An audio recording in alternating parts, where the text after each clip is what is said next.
बिस्मिल्लाहिर्रहमानिर्रहीम। हाँ जी dear students, कैसे हैं आप लोग।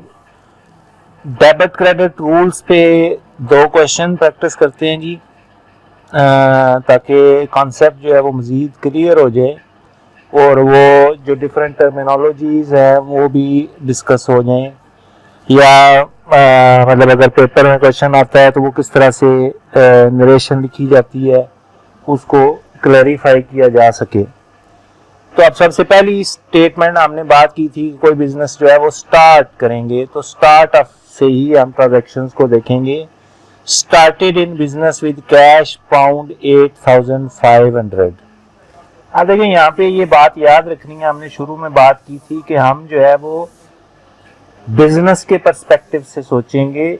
बिजनेस जो है वो ट्रांजैक्शंस को रिकॉर्ड करेगा, बिजनेस जो ट्रांजैक्शन करेगा वो ओनर के साथ करेगा, थर्ड पार्टीज के साथ करेगा।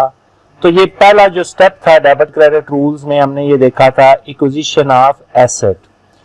तो बेशक लिखा हुआ यही है स्टार्टेड इन बिजनेस, तो जाहिर सी बात है एक्चुअली तो ओनर ही बिजनेस स्टार्ट करेगा, लेकिन हमने बिजनेस के पर्सपेक्टिव से जब सोचना है तो बेसिकली ये हुआ है यहाँ पे कि बिजनेस ने कैश रिसीव की है फ्रॉम ओनर। अब इसका इम्पैक्ट क्या पड़ेगा, एक तरफ अगर कैश इंक्रीज हुई है तो कैश एक एसेट है, वो इंक्रीज हुआ तो उसको हम डेबिट करेंगे, कितने से, पाउंड 8500 से। और as a result capital increase हो गया, ओनर की इन्वेस्टमेंट इंक्रीज हो गई, उसको हम क्रेडिट कर देंगे पाउंड 8500 से। ठीक है जी। तो हमने बिजनेस के पर्सपेक्टिव से ही सोचा कि बिजनेस को कैश रिसीव हुई, कैश एक एसेट है, वो इंक्रीज हो गया, उसको हमने डेबिट कर दिया। एज अ रिजल्ट ओनर की इन्वेस्टमेंट इंक्रीज हो गई विच इज कॉल्ड कैपिटल, तो कैपिटल को हमने क्रेडिट कर दिया। Bought goods on credit from W young, तो हमने गुड्स परचेज की, हम कौन है, बिजनेस है, डब्ल्यू यंग से। तो जब भी गुड्स परचेज होंगी तो परचेजेस अकाउंट डेबिट होगा एज एन एक्सपेंस। अगर हम जनरल बात करेंगे पीरियोडिक इन्वेंट्री सिस्टम की, और अगर अकाउंटिंग इक्वेशन की बात करेंगे तो इन्वेंट्री के तौर पर एसेट को हम इंक्रीज करेंगे। तो परचेजेस इंक्रीज हुई, डेबिट हो गया एज एन एक्सपेंस पाउंड 420। अब चूंकि हमने चीजें ऑन क्रेडिट परचेज की हैं तो एज अ रिजल्ट जो लाइबिलिटी है वो इंक्रीज होगी। ठीक है, उसको हम क्या कर देंगे, क्रेडिट कर देंगे, और उस लाइबिलिटी का हमने नाम क्या रखा, पेएबल। अब यहाँ पे हमारे पास दो ऑप्शन है, दोनों याद रखनी है। हम डब्ल्यू यंग को एज अ लाइबिलिटी क्रेडिट कर सकते हैं, या हम एक जनरल वर्ड पेएबल को एज अ लायबिलिटी क्रेडिट कर सकते हैं। ये दोनों काम हम करते हैं। अब इनमें फर्क क्या है ये हम आगे जब लेजर्स को देखेंगे तो वहां पे इस चीज को डिफरेंशिएट करेंगे। तो purchases debit W Young credit, या परचेजेस डेबिट पेएबल क्रेडिट।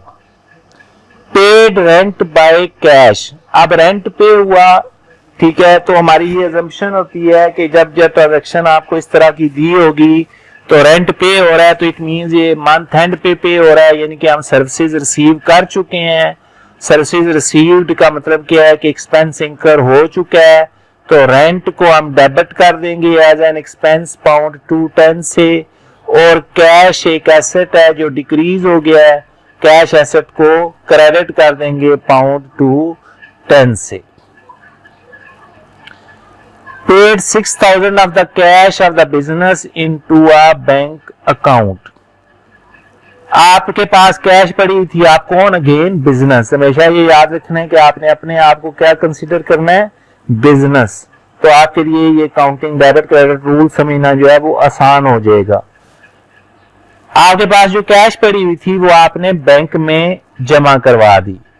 अब बैंक बैलेंस पे क्या फर्क पड़ेगा, बैंक एक एसेट है वो इंक्रीज कर जाएगा, उसको हम डेबिट कर देंगे, और कैश एसेट जो है वो डिक्रीज कर जाएगा, उसको हम क्रेडिट कर देंगे।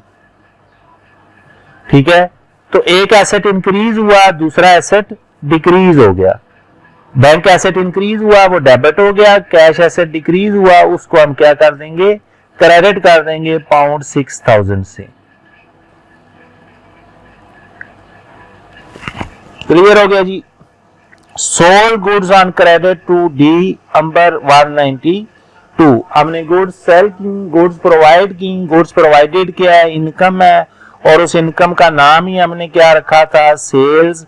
तो सेल्स इनकम हमारी इंक्रीज कर गई, हम उसको क्रेडिट कर देंगे पाउंड 192 और ये हमने ऑन क्रेडिट सेल की हैं। अब ये क्रेडिट ऑन क्रेडिट का मतलब है हमने चीजें उधार पे बेची हैं, तो जो ऑन क्रेडिट अगर हमने सेल की हैं तो इसका मतलब है अमाउंट रिसीवेबल है और अमाउंट रिसीवेबल क्या है, एसेट है और उस एसेट का नाम ही हमने क्या रखा, रिसीवेबल या डी अंबर।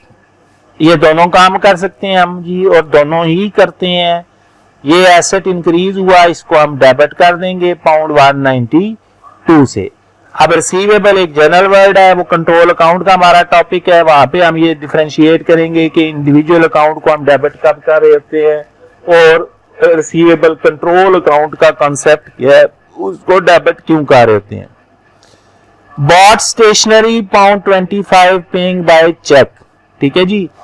ये जो स्टेशनरी है ये एक स्पेशल ट्रीटमेंट है, आगे हम एमसीक्यूज में देखेंगे भी इसको कि स्टेशनरी जब परचेज की जाती है तो वो सारी की सारी कंज्यूम नहीं होती, ठीक है। तो इसको हम वक्ती तौर पर एसेट ट्रीट कर सकते हैं।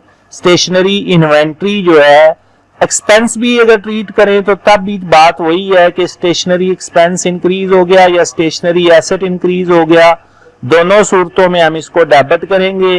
पेइंग बाय चेक, चेक पे किया है तो हमारा बैंक बैलेंस एसेट डिक्रीज हो गया, उसको हम क्रेडिट कर देंगे।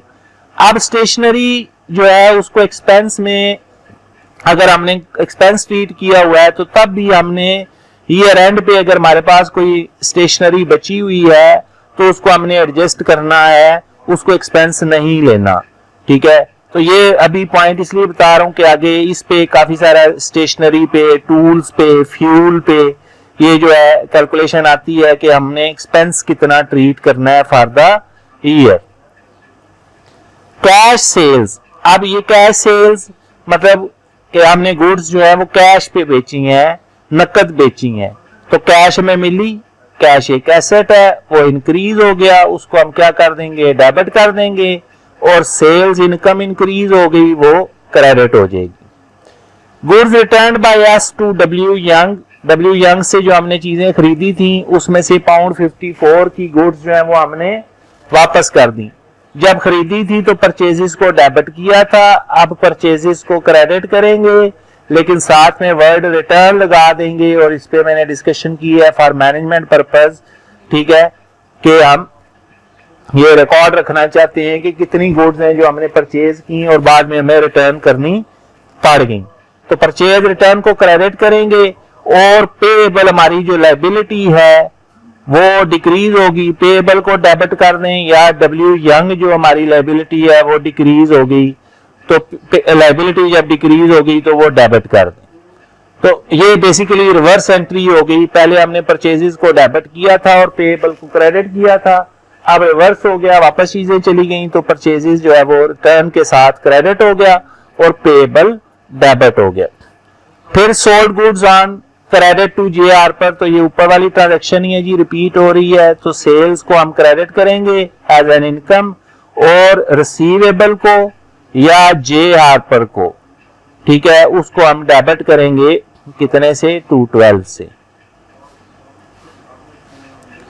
उसके बाद paid for repairs to the building, repair एक एक्सपेंस है वो हमने पे किया इन कैश, बिल्डिंग को रिपेयर करवाया तो कैश एसेट डिक्रीज हो गया क्योंकि पे हुआ है, तो कैश डिक्रीज हुई तो वो क्रेडिट कर देंगे और रिपेयर एक्सपेंस को हम क्या करेंगे, डेबिट कर देंगे।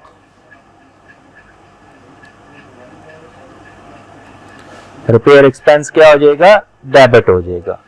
D Amber return goods to us, D Amber को जो चीजें बेची थी उसमें से उसने पाउंड 22 की गुड्स जो है वो वापस कर दी, तो सेल्स अब रिटर्न के साथ डेबिट हो जाएंगी और हमारा जो रिसीवेबल था वो कम हो गया, वो एसेट कम हो गया, रिसीवेबल या डी अंबर वो एसेट डिक्रीज हो गया, उसको हम क्या कर देंगे, क्रेडिट कर देंगे। Pay W Young by cheque, W Young को हमने पेमेंट कर दी बाय चेक, तो वो जो हमारी लायबिलिटी थी पेएबल वो डिक्रीज होगी, अगेन वो डेबिट हो जाएगी। आप देखें डब्ल्यू यंग लायबिलिटी या पेएबल जो है वो दो वजह से अभी तक डिक्रीज हुई है, या हमने चीजें वापस की हैं, ठीक है, या हमने कैश पे किया है। तो डब्ल्यू यंग को हम डेबिट कर देंगे, और बाय चेक पेमेंट किया है तो बैंक बैलेंस डिक्रीज हो जाएगा। तो बैंक बैलेंस डिक्रीज हुआ तो उसको हम क्या कर देंगे, क्रेडिट कर देंगे। उसके बाद है जी कैश परचेजेस, हमने नकद चीजें खरीदी हैं तो परचेजेस जो है वो डेबिट हो जाएंगी। जब भी गुड्स परचेज हो तो परचेजेस अकाउंट डेबिट हो जाता है एज एन एक्सपेंस, और अकाउंटिंग इक्वेशन के केस में एज ए इन्वेंट्री एसेट के तौर पर। और कैश चूंकि पे किया है तो कैश एसेट डिक्रीज हो गया, वो क्रेडिट हो जाएगा पाउंड 470 से। क्लियर हो गया जी। तो ये एक बेसिक क्वेश्चन जो है वो हमने प्रैक्टिस किया है। एक और क्वेश्चन